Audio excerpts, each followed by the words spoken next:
gitna ng kaguluhan, ang tinig mo ay hanap. Sa templo mong banal, may bagong kagalakan.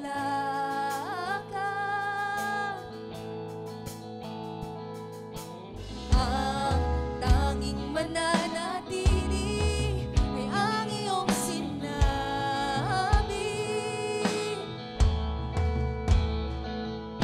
Sa kataas-taasan, ikaw pa rin ang hari. Pwede po ba natin itaas ang ating mga kamay? Dakila at kailanman di mahihigitan, ang ngalan mo ay kaligtasan ko. Ang iyong kaharian, ang aking adhika, O Diyos, dalangin ko'y maghari ka.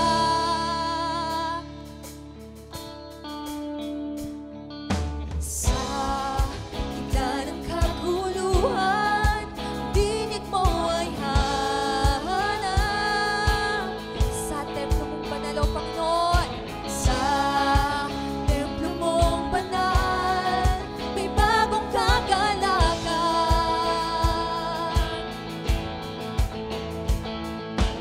Ang tanging mananatili ay ang iyong sinabi.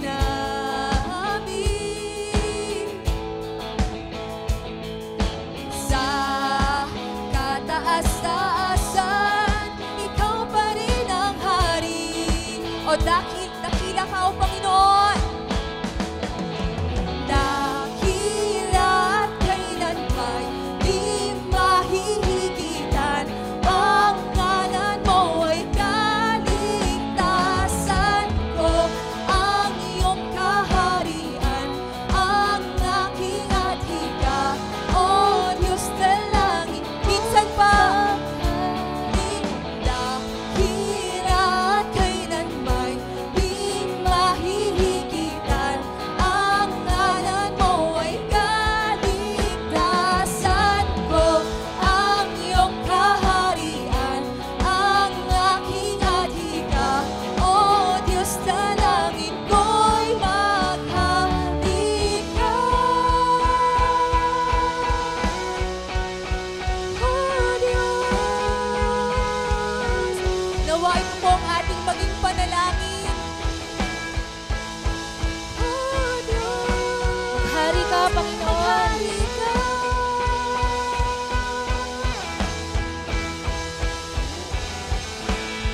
Sundin ang loob mo dito sa lupa, tulad ng sa langit. Sa'yo ang kaharian, kapangyarihan at kalwalhatian. Sundin ang loob mo dito sa lupa, tulad ng sa langit.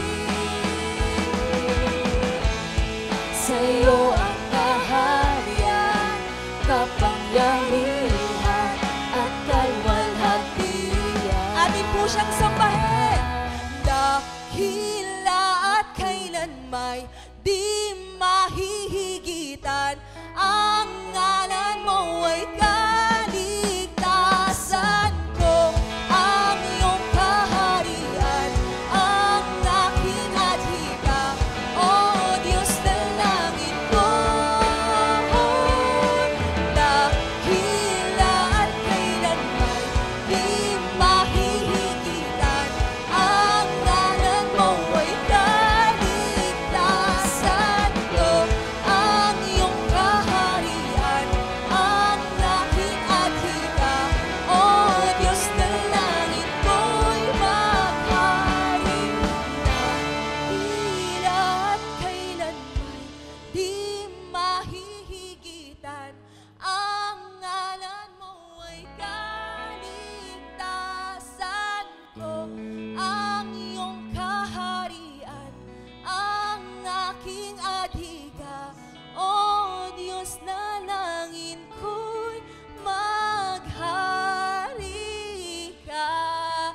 Pwede po ba nating palakpakan ang ating dakilang Diyos?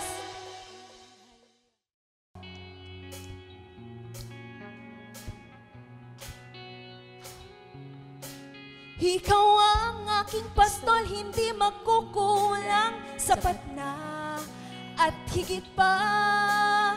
Biyaya mo'y sagana at umaapaw, sapat na at higit pa. Minsan pa, ikaw ang aking pastol, hindi magkukulang, sapat na at higit pa.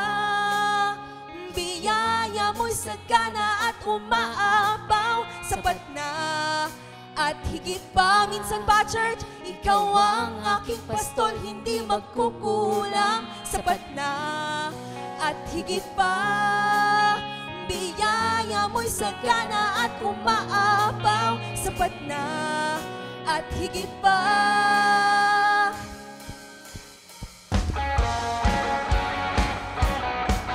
Purihin ka, O Panginoon! Hallelujah!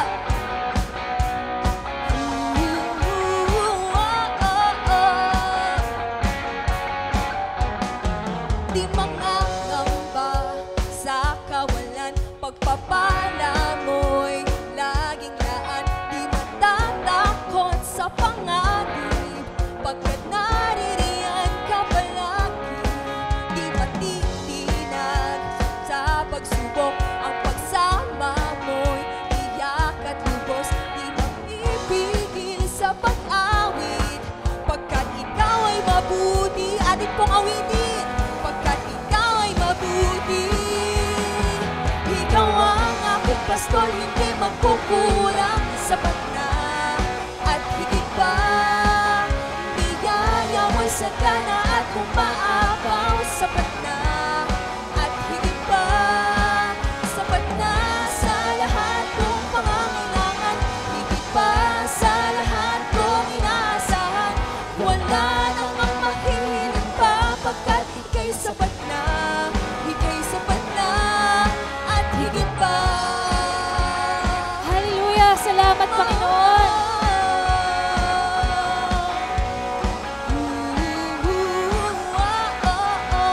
Pwede po ba natin itaas ang ating mga kamay? Di mangangamba sa kawalan, pagpapala mo'y laging daan. Di matatakot sa panganib, pagkat naririyan ka palagi. Di matitinag sa pagsubok. Amen! Sama mo, Tiyak at lubos, di mapipigil sa pag-awit, pagkat ikaw ay mabuti. O napakabuti, yeah. Ikaw ang aking pastol, hindi magkukulang, sapat na at higit pa. Biyaya mo'y sagana at umaapaw, sapat na at higit pa. Sapat na sa lahat kong pangangailangan, higit pa sa lahat kong inaasahan. Wala namang mahirap pa, pagkat ika'y sapat na, ika'y sapat na. Ikaw ang aking pastol, hindi magkukulang, sapat na at higit pa. biyaya mo'y Biyaya mo'y sagana at umaapaw, sapat na at higit pa. Sapat na sa lahat kong pangangailangan, higit pa sa lahat kong inaasahan. Wala nang ang mahilig pa, pagkat ika'y sapat na, ika'y sapat na at higit pa. Panginoon, ano man po, Panginoon, ang sitwasyon ng bawat isa sa amin, matatagpuan niyo po kaming patuloy na magpupuri Amen. at aawit sa iyong makapangyarihang pangalan. Come on, church! Minsan pa ay awitin natin ito nang may pananampalataya. Ikaw ang aking pastol, hindi magkukulang, sapat na at higit pa. Biyaya mo'y sagana at umaapaw, sapat na at higit pa. Ikaw ang aking pastol, hindi magkukulang, sapat na at higit pa. Biyaya mo'y sagana at umaapaw, sapat na at higit pa. Sapat na sa lahat kong pangangailangan, higit pa sa lahat kong inaasahan. Wala nang ang mahihilig pa, pagkat ika'y sapat na, ika'y sapat na. Ikaw ang aking pastol, hindi magkukulang, sapat na at higit pa. Biyaya mo sagana at umaapaw, sapat na at higit pa. Sapat na sa lahat kong pangangailangan, higit pa sa lahat kong inaasahan. Wala nang ang mahihilig pa, pagkat ika'y sapat na, ika'y sapat na. Wala nang ang mahihilig pa, pagkat ika'y sapat na, ika'y sapat na. Minsan pa, wala nang ang mahihilig pa, pagkat ika'y sapat na, ika'y sapat na at higit pa.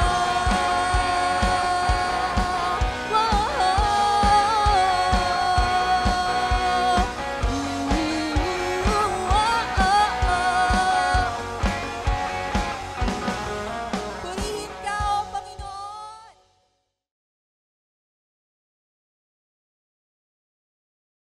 Ang mga pamilya nyo po, ilang taong anibersaryo na? Simulan natin doon sa panahon na ikinasal yung mag-asawa at nagkaroon ng anak. Ilang taon na? May anibersaryo ang pamilya nating espiritual, may anibersaryo ang pamilya natin na biological. Pero dapat ang pamilya masaya. Why? Because family is permanent. Kaya ayaw mo o gusto mo yung pamilya mo, yung pa rin naman ang pamilya mo, hindi mo naman kayang palitan yan. Kilayasan mo yan, itakwil mo, hindi mo pa rin pwedeng palitan. So ba't hindi na lang pasayahin? Kaya sa layasan, ba't di na lang pagandahin para lagi kang nananabik na umuwi at makipag-isa sa pamilya? Family is much better off happy. Let's talk about 8 habits of happy families. Galing lahat ito sa Proverbs 15. Ano nga ba ang kostumbre ng mga pamilyang masasaya o ng pamilyang sasaya? Dear God, we thank you that we have the Proverbs. Salamat na yung karunungan ng mga matatanda noong unang panahon pa ay nabuo, nasulat, at hanggang ngayon pwede naming pakinabangan. Nananalig kami na ang mga karunungan ito sa inyo nagmula at itinuro nyo sa marami mga saling lahi, at ngayon nais naming makinabang. Buksan nyo po ang aming mata, ituro nyo sa amin ang pinakamagandang paraan ng pag-unawa ng matatandang kasabihan, at ito'y maging kapakipakinabang sa amin ngayon. Be our speaker. Give us the wisdom to understand your word, O God. Lead us so our families will be happier, will be better. All for your glory. And we pray in the name of Jesus our Lord. Amen. Proverbs 15, I'll be reading from the Contemporary English Version. A kind answer soothes angry feelings, but harsh words stir them up. Kind words are good medicine, but deceitful words can really hurt. In happy families, members speak kindly and truthfully to one another. Kung tayo ay polite sa mga strangers, kung tayo ay may nire-reserbang good manners, good words sa mga boss sa opisina, sa mga customers ng ating negosyo, higit lalo dapat pinakamagagandang salita na binibitiwan sa mga miyembro ng pamilya. Kasi yung customer, pwede namang maputol ang relasyon nyo. Yung mga boss mo, mag-resign ka lang, hindi mo na boss yan, pero ang pamilya mo, pamilya forever. Kaya dapat maganda ang salita. Mabait, hindi nakakagalit, hindi nakakapagpalabas ng kabangisan ng kapwa, kundi nakakapagpalabas ng kanyang kabaitan. We are polite. If you have to have a happy family, and if you already are happy, and you want to be happier, improve every day on this department. Politeness. Kagandahang asal. Proverbs 15:5, don't be a fool and disobey your parents. Be smart. Accept correction. In happy families, the children are wise to obey and accept discipline from their parents. Young people today might be tempted to think that they know better than their parents. At some points, they probably can be better informed. They can be more knowledgeable, but there is no way that they can be wiser. Wiser comes with age. It comes with experience. It comes with a lot of time.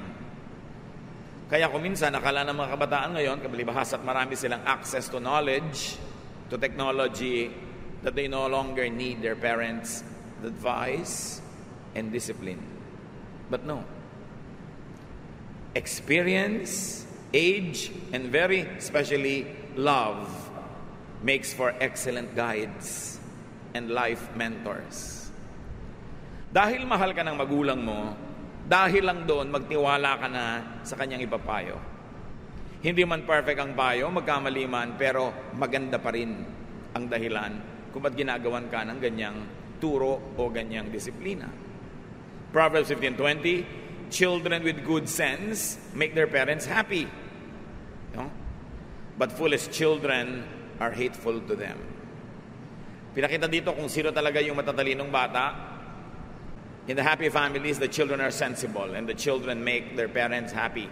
Gaano karami sa mga anak ngayon na ambisyon nyo every day to make your parents happy?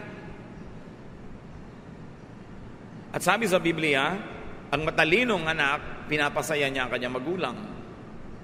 How much is this a part of a son's or a daughter's daily objective? Why do you want to make your father happy? Because a happy father is a better husband to your mother. A happy mother is a better wife to your father. And a happy couple will lead the family into greater happiness. Meron tayong ministry sa isa't isa. Hindi lang tungkulin ng magulang na pasayahin ang anak. Tungkulin din ng anak na pasayahin ang magulang.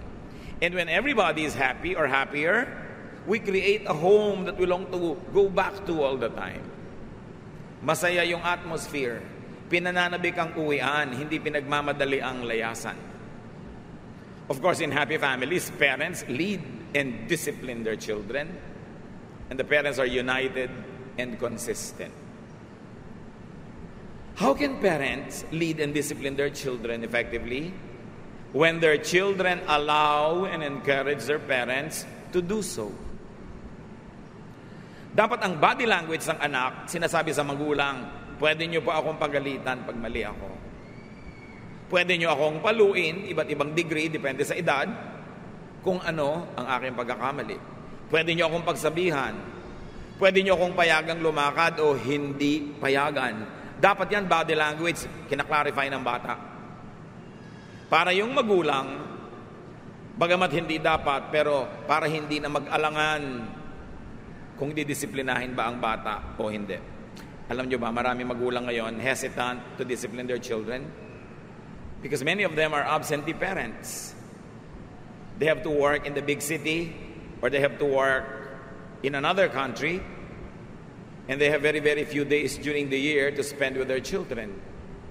And so the parents become indulgent during their vacations with their children. They want to be remembered only for being nice and indulgent and being a good provider and a happy companion. So they ignore their duty to discipline. Hindi kasalanan ng mga magulang na ang ekonomiya natin ay kinakailangang mayroong magkahiwa-hiwalay para kumita at mabuhay at mapag-aral ang mga anak. Pero mga anak, hindi kasalanan ng mga magulang nyo na wala sila sa inyong presence. Kaya nga sila wala para kayo buhayin. So don't make them feel guilty for not being there in your graduation kasi wala ka naman pang-enroll kung hindi siya nag-abroad. Don't make them feel guilty na wala siya sa bawat birthday nyo o ganitong okasyon. Hindi niya gustong wala siya doon. Nauobliga lang siya at mahihirap din sa kanyang loob na wala siya. So, pag nagbabakasyon ng inyong magulang, mga anak ng OFW, hindi magulang nyo lang may tungkulin na pasayahin kayo. Tungkulin nyo rin na pasayahin sila. Dahil bawat hotdog, bawat tosino, bawat kanin, bawat ice cream, bawat lollipop na inilalagay nyo sa inyong sikmura ay galing sa pagpapagod na inyong magulang. Hindi yung parang akala mo malaki pa ang pagkukulang nila. Daddy, wala ka ng birthday kung... O sige, sama-sama tayo sa birthday mo. Huwag kang kumain. Huwag kang mag-aral. Akala naman ng mga pamilya nasa magulang na lang lagi yung burden eh. Samantalang yung tatay nyo, nag-iisa abroad, siya ang naglalaba, siya ang namamalansya, siya ang nagluluto, siya ang kakain, siya maghuhugas ng plato. Pag may lagnat siya, siya din ang naglalagay ng sukang iloko, kung meron man, sa kanyang noo. At lahat ng pera ay pinapadala sa inyo, pero wala siyang alaga ng asawa, walang alaga ng anak. Tapos pag uwi, siya pa ang manunuyo, parang mali hata yun. Siyempre, mga nanay naman, dapat at yung kakain kayo ng inihaw na bangus, may picture yung tatay doon sa table. O mga anak, kaya tayo may inihaw na bangus at may sausawan pa tayo dahil ang tatay nyo nasa abroad. Pasalamat kayo sa kanya. Pag uwi niya dito, kung pinapagalitan kayo dahil mali ang behavior nyo, tanggapin nyo dahil aman nyo siya. Hindi yung nanay, kamping-kampi sa anak. Pag uwi ng tatay, magkakampi yung mag-iina, parang outsider si tatay. It's unfair. Dapat may pananagutan sa bawat isa. So kahit na hindi kayo lagi nagkikita, pag may nakita ang tatay na maling behavior, dapat hindi siya mangingiming itama ka kasi duty ng tatay yun eh. Marami pong nagpapadala sa akin ng tanong, lalo sa Facebook. Yung mga anak ko naglalakihan na, nagrereklamo po yung wife ko, hindi na daw niya madisiplina. Uuwi na po ba ako? Abi, alam nga naman hindi ka pa umuwi. Pag uwi mo may sungay na yung mga anak mo, may kaliskis, may buntot. Kunwari lang may anak ka, pero malayo na yung loob sa'yo. Parang wala ka na rin anak nun. Isang tricycle pa lang po ang aming naipupundar. Kailangan mag-decide ka. Kung kailan yung enough, kailan yung tama na. Siguro pag nag-abroad ang tao, the first 3 to 5 years, need. But if it's already overly long, greed na yun. Ayaw nang tumigil. Lalo yung asawa, di mga 10 years pa para makabili tayo ng bahay. Bahay saan? Sa Pililya. Ang layo. Di ba? So, another 10 years, Daddy, para makabili tayo ng car. Dahil ang layo, kailangan ng car. Pagbalik mo, may mga apo ka na, hindi ka kilala ng anak mo. Unfair. So, kailangan matitino yung mga naiiwan kay husband o wife. Magtipid, magnegosyo, huwag gasan ng gastang akala mo ninang sa lahat ng kasalan. No? Samantalang naghihirap yung asawa abroad, ang mga anak naman, 3 cellphone. Yung puro gastos dito, gastos doon, hindi na nare-realize ang hirap ng magulang. Alam nga namang idain pa sa inyo yung hirap. Alam nga namang magpa-picture siya na butil-butil ang pawis dito at kumakain na sardinas. Siyempre, ang picture niya lagi, yung outing, yung bakasyon ng company nila. Napamisa-misan lang yun. Ang totoo nun 15 tao sila sa loob dahil sa kwarto. Bihira naman yung maginhawa. Idadaing pa ba? Facebook ba yun? Siyempre, hindi. So, makiramdam kayo. Proverbs 15:31-32, healthy correction is good.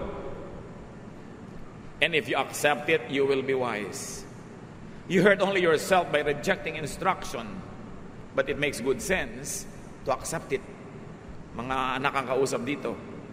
At asawang pasaway.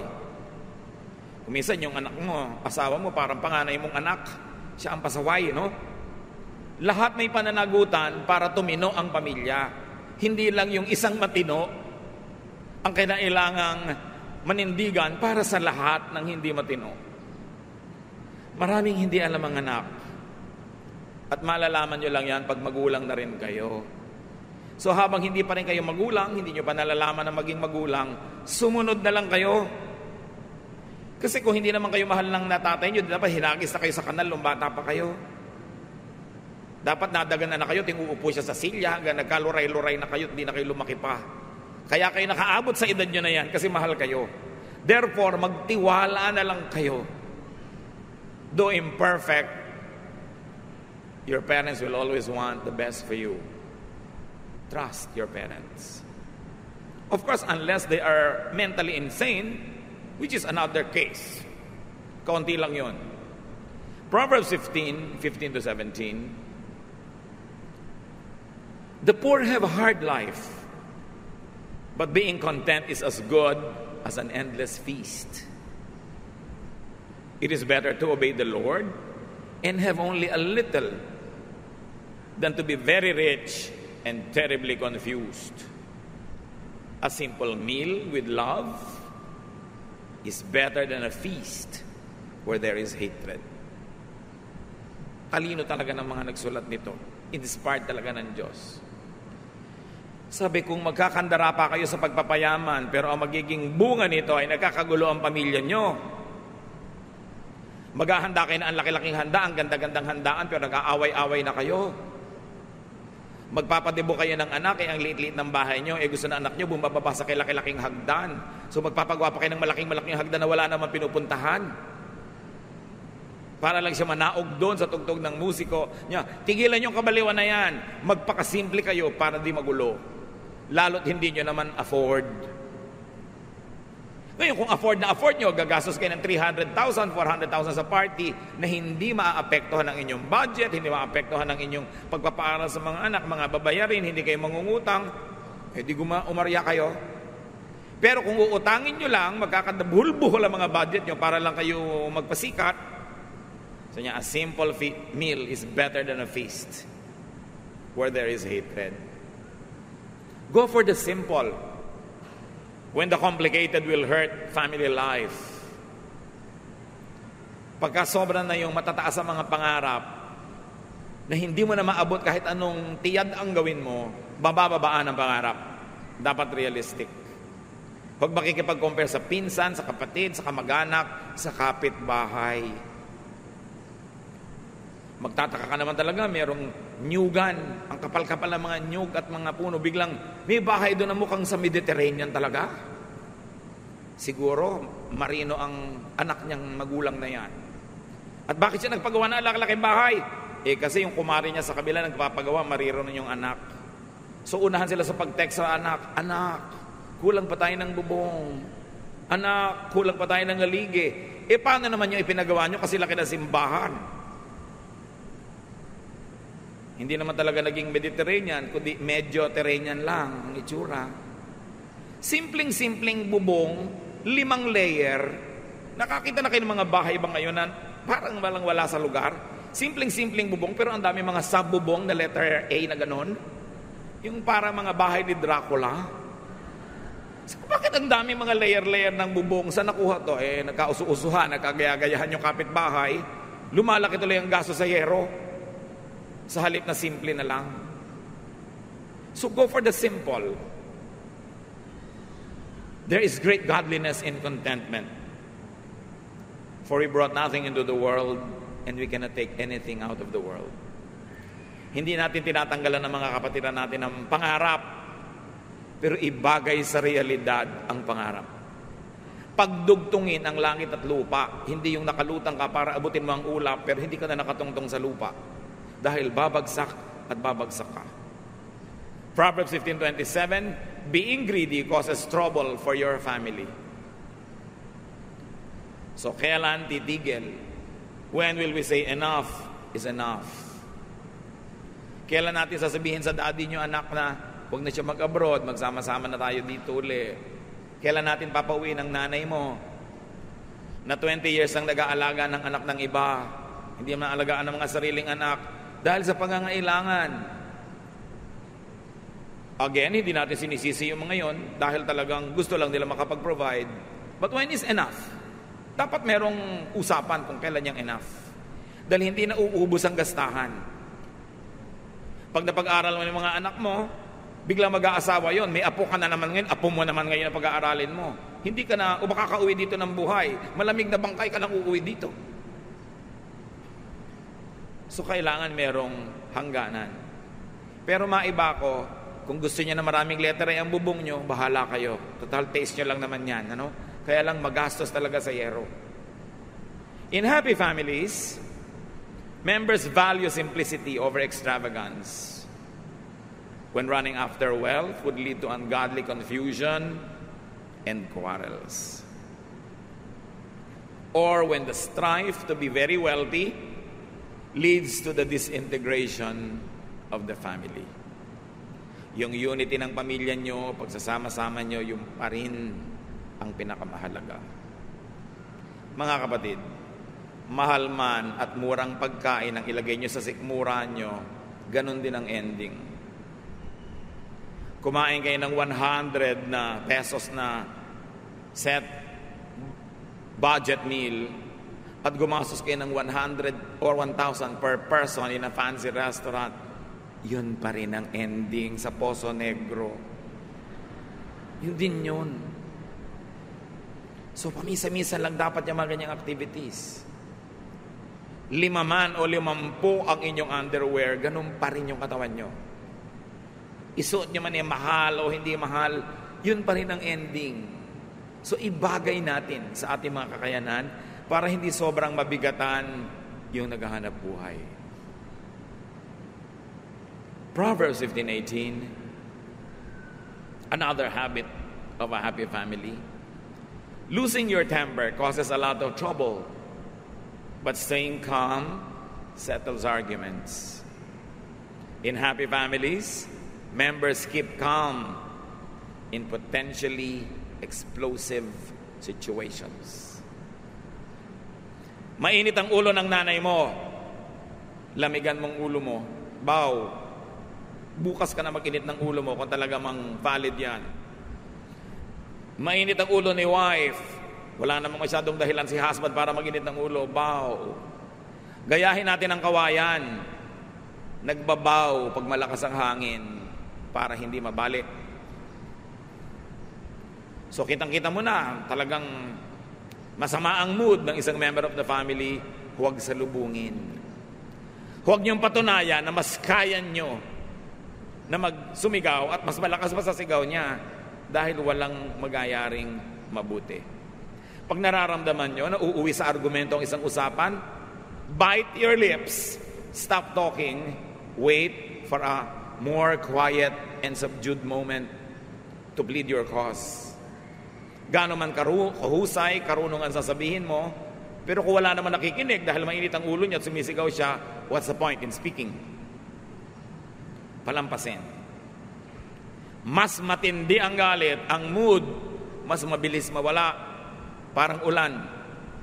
Pag sobrang lakas ng ulan, makakaasa kayo, hindi lalampas ang 10 minutes tapos yun.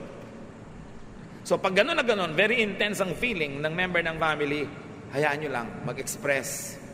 At pagpayapa na siya, nakakain na, nakapagpahinga na, bukas, sa makalawa, doon nyo sabihin, alam mo, ang init-init ng ulo mo last time, gusto ko ipaliwanag sa'yo yung side ko, na hindi naman dapat uminit ang ulo mo doon. Or alam mo, may kamalian ka doon at ito yon, pero pag tahimik siya, hindi yung paggalit. We communicate with family members to make peace, not to make war. Pero oras sa sumigaw ka, nagalit ka rin, may kasamang dabog, you're not making peace anymore, you're making war. At saan pupunta yung usapan ninyo? Kundi magkakagalit. So, yun daw ang matatalinong miyembro ng pamilya. They don't lose their temper. When you know that you are potentially an explosive about to burst out, be quiet. Mahirap mamagtimpi, pero mas konti ang damage nun kesa sa ibulalas mo lahat ng nararamdaman mo. Tapos mamaya, sorry ka. Mabuti nagsosorry, pero mas mabuting hindi ka nagsosorry dahil wala ka naman dapat ipag-sorry. Hold your tongue. Those who have a loose tongue usually get into a very tight place. Another quality of a happy family, Proverbs 15:19, being lazy is like walking in a thorn patch. But everyone who does right walks on the smooth road. So here, doing right means working hard. Doing wrong means being lazy. In happy families, no one is lazy. Everyone works. Ang lakas magpalungkot ng mga kasama sa pamilya ang katamaran ng isang miyembro. Lazy members burden the family. Kasi yung dapat buhat nila, pinapabuhat nila sa iba. Yung dapat bayaran nila, pinapabayaran sa iba. Yung dapat gagawin nila, pinapagawa sa iba. You will cause unhappiness. Lazy members cause stress and resentment. Lazy members also destroy harmony and happiness. And very often, lazy members of the family self-destruct. Kalbaryo ang may anak na batugan, mas kalbaryo ang magkapag-asawa ng batugan. Mga babae, kahit ang ganda-ganda ng dibdib niya at may bicep, pag tamad, burahin niyo sa listahan niyo. Ilang araw lang kayo magagandahan sa korte niya, mamaya inis na ang mararamdaman niyo buong buhay, pagbatugan, pagtamad. Kaya mga nanay, huwag niyong konsentihin ang mga tamad niyong anak. Kasi ite-turn over niyo sila sa mga papangasawa, walang kakwenta-kwentang tao, kawawa yung mga papangasawa. Yung mga tamad na ayaw magtrabaho pero gusto maganda yung cellphone. Mga walang ginagawa kundi magparumi ng damit, hindi naman marunong maglaba. Kain ng kain, hindi naman marunong magligpit ng plato o magluto. Sa family lahat natitrain yan. At madalas, hindi lagi pero madalas, behind a very tamad na anak ay isang konsentidorang nanay. Yung tamad na lalaking ganon, napangasawa mo ang tamad pala, kadalasan yung biyenan mo ang may kagagawan niyan kasi binaybi si tamad. Alam niyo bang magulang lang nakakapagtiyaga sa tamad, pero ang asawa hindi? Kung akala niyo na pagtsatsagaan kayo ng asawa niyo dahil ang tamad niyo, nagpa-private message na sa akin, tinatanong kung lalayasan na kayo. Pinipigil-pigil ko pa lang, ano? Baka akala nyo magtitiis yung mga babaeng yan forever, ha? Hindi kayo nakakaramdam. May himagsik ang bigla na lang sisiklab. Don't be too sure. Pagka wala kang i-contribute sa inyong family income, ikaw pa yung gastos at nang bababae ka pa. Kadalasan, magkakasama sa isang tao yun. Huwag kang pa kasi sigurong pagtsatsagaan ka ng asawa mo forever. Proverbs 15:22-23. Without good advice, everything goes wrong. It takes careful planning for things to go right. Giving the right answer at the right time makes everyone happy. So another habit of a good family, good advice is given and taken. Ang mga pamilyang masasaya, nakikinig sa payo ng isa't isa o payo ng outsider na nakakatulong sa pamilya, at sila man sinisikap magbigay ng magandang payo sa isa't isa. At paano nyo nagagawa yon? Pinapatalino mo ang sarili mo para pag may nagtanong na family member, makasagot kang tama. Hindi yung inay, ano po kaya ang gagawin ko sa asawa ko? Ewan ko sa'yo, buhay nyo yan. Hindi ganun. Dapat nakakapagbigay ka ng matalinong advice. Kaya kailangan pinag-aaralan mo ang buhay.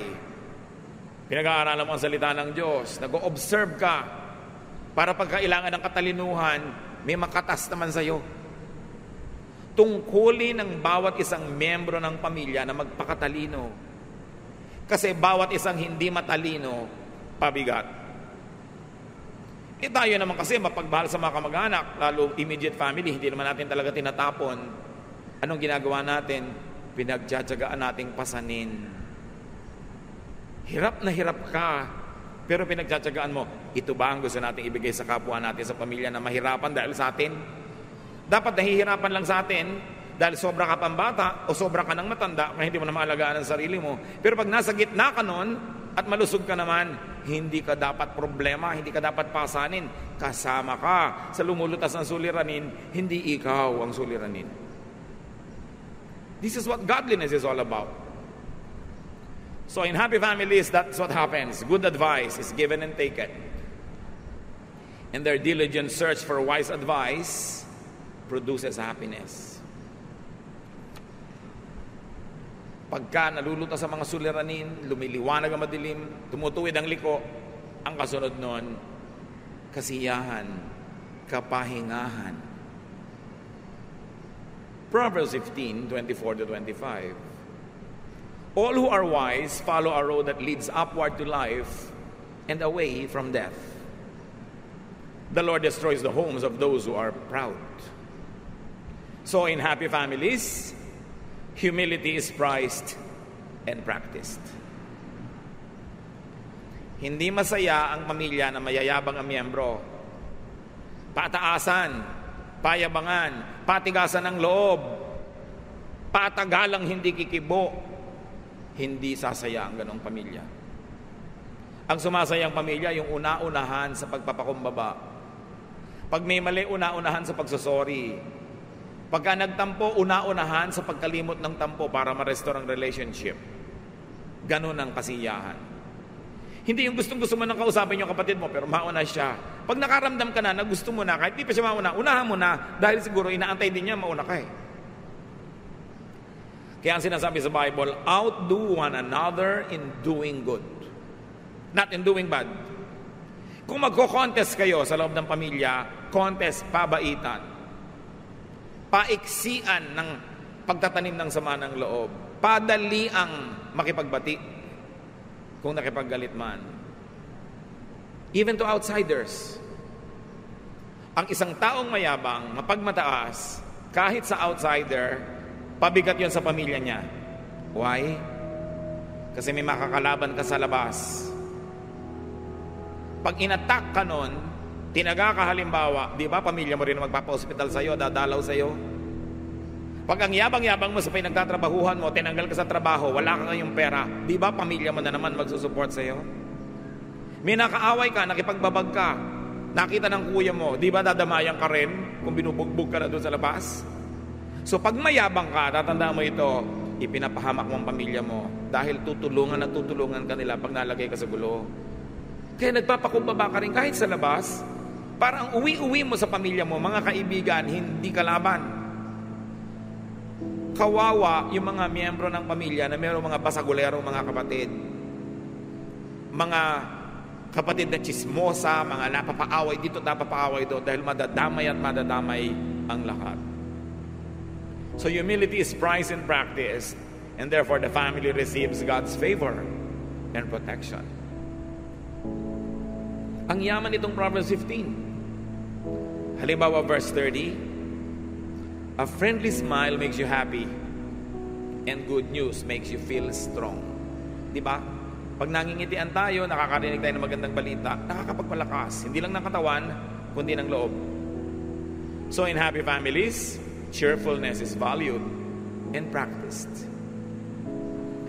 Paggising mo sa umaga, conscious ka, magpapasaya ako ng family members. Hindi nakasimangot ang mukha mo, wala kang kinakausap dahil wala ka sa mood. Bakit kailangang itambak mo sa pamilya mo yung laso na yan na nakuha mo naman sa labas? Si tatay, si nanay, mainit ang ulo sa trabaho, pag uwi, mainit ang ulo, dala-dala sa pamilya. Bakit yung laso na nakuha mo sa labas, iuwi mo sa bahay? Ganon din yung mga anak. Gagawa ka ng gulo, babagsak ka sa eskwela, susunugin mo yung building, kung ano-anong gagawin mo sa school, yung nagpapakatino mong magulang, ipapatawag ng principal, yung mukha niya na pinipilit niya pagandahin, kailangan yung kapalan dahil harap sa principal, dahil sa ginagawa mong kabulastugan sa school. Is that fair? Tama ba na ipahiya mo yung mga magulang mo, mga pamilya mo, dahil kung ano-ano pinagkakagawa mo hindi tama? Tuloy lumulungkot sila, you don't bring them cheer? So a responsible member of a family creates good news. Good news is produced to cheer everyone. Yung nanay, exempted po ako sa enrollment fee next year kasi ang taas ng grade ko. Wow, good news, cheer. Hindi yung ano? 4th year ka uli? Hindi ba 5 taon ka ng 4th year? Bad news. Dapat ang ginagawa mo, good news. Pag mag-uuwi ka, good news. Ngayon, siyempre, life is not perfect. Paminsan-minsan, di mo sinasadya, may dala-dala kang bad news. And that's what the family is for. We support one another. Pero iba naman yung self-made bad news. Iba yung self-manufactured and avoidable bad news na patuloy pa ulit-ulit. Meron tayong pananagutan na magpasaya ng member ng family. Bawat isa may ganong tungkulin. Galatians 6:10, now therefore, as we have opportunity, let us do good to all people, especially to those who belong to the family of believers. Here, another family is mentioned, the church. Malinaw ang mensahe, do good to your spiritual family, the church. Lahat ng pinag-usapan natin kanina, apply to your church life. But also apply to your biological family. I-apply sa church, i-apply sa bahay, kasi yan ang dalawa mong pamilya. May third family ka pa siguro, professional family, kung saan ka nagtatrabaho. Pero yun naman, paglabas mo ng opisina, pwedeng hindi mo na sila family. Pero yung church mo, yung biological family mo, yun ang mahalaga sa lahat. Ingatan. Build your family up. Don't bring it down. 2 Kings 20:10, put your house in order. Of course, the context is another issue, but the general idea is the same. Put your house in order. Kung magulo ang pamilya nyo ngayon, magsimula ka mag-ayos noon, mai-inspire yung iba, mag-aayos din sila. Pero pag nagdagdag ka sa gulo, mawala ng gana yung iba, magdadagdag din sila. Pag lumayas ka, lalayas din sila. So you do what is good. Ang paggawa ng mabuti, nakakahawa din. Ang paggawa ng mali, lalong nakakahawa. So maghawa na lang tayo sa paggawa ng mabuti.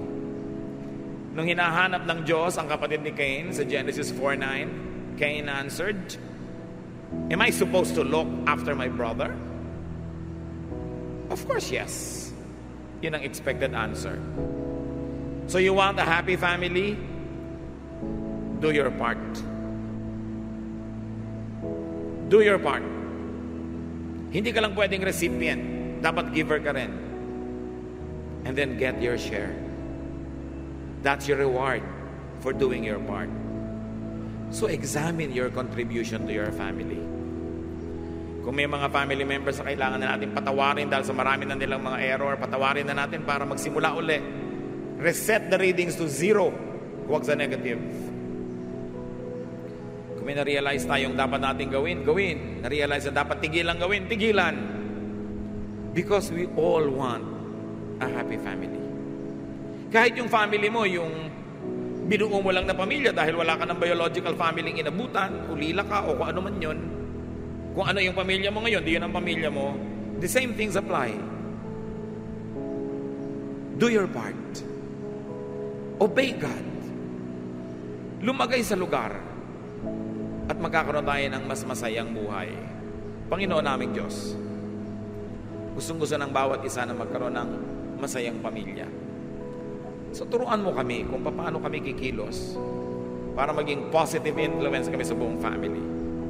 Kung kami may mga kapintasan na ngayon ay natamaan ng liwanag, salamat at napansin namin para ituwid. At kung may nakita kami, pwede pa namin idagdag, Lord, na contribution.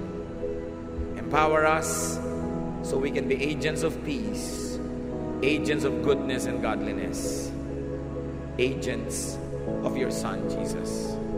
Pagbulay-bulayan natin ang mga kapatid dito, pag-isipan, at nawa lahat tayo magkaroon pa ng higit lalong masayang pamilya.